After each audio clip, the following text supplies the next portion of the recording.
আসসালামু আলাইকুম। কেমন আছেন বন্ধুরা? আশা করছি ভালো। তো প্রতিদিনের মতো আজকে এসে হাজির হয়েছি আপনাদের মাঝে আরেকটি রেসিপি নিয়ে। তো আমার আজকের রেসিপিটি হচ্ছে স্যান্ডউইচ। তো চলুন দেখে নিই এই স্যান্ডউইচটি করতে আমাদের কি কি প্রয়োজন। এখানে আমি দুটো ডিম সিদ্ধ করে নিয়েছি, আশা করি দেখে বুঝতে পারছেন।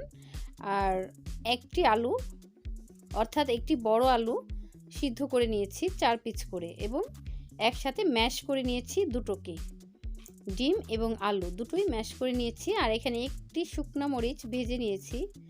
তো আপনারা যদি শুকনো মরিচটা খেতে না চান সেক্ষেত্রে স্কিপ করতে পারেন, কাঁচা ঝাল দিয়েও কিন্তু করা যেতে পারে। তো এখানে একটাই কিন্তু শুকনো মরিচ আমি নিব, খুব বেশি মরিচ আমি নিব না। এখানে আমি কিছু পরিমাণ পেঁয়াজ কুচি দিয়েছি, দিয়ে একসাথে ম্যাশ করে নিচ্ছি।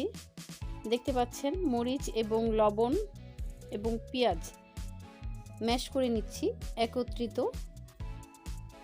এ পর্যায়ে কিছু কুচি করা ধনিয়া পাতা নিব। বন্ধুরা, একটা জিনিস লক্ষ্য রাখবেন, স্যান্ডউইচে কিন্তু ধনিয়া পাতাটা অবশ্যই যায় বা অবশ্যই ভালো লাগে, এটা কিন্তু মিক্স করা যাবে না। তবে হাতের কাছে যদি নাই থাকে সেক্ষেত্রে আপনি মিক্স করতেই পারেন।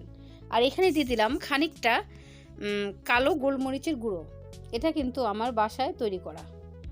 এবং পাউরুটির পিসগুলো দেখতে পাচ্ছেন, আমি অনেকেই ছুরির সাহায্যে কাটে, তবে আমি কিন্তু কেচির সাহায্যে কেটে নিয়েছি।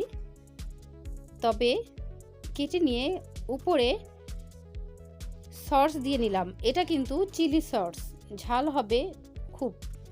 তবে আমি যেই 2 লেয়ারে সস ব্যবহার করেছি আর মাঝে আলু ভর্তা ব্যবহার করেছি, সেক্ষেত্রে আপনারা 1 লেয়ারে সসটি ব্যবহার করতে পারেন, সেক্ষেত্রে ঝালটা একটু কম হবে। তো সবাই ভালো থাকবেন, সুস্থ থাকবেন। আল্লাহ হাফেজ।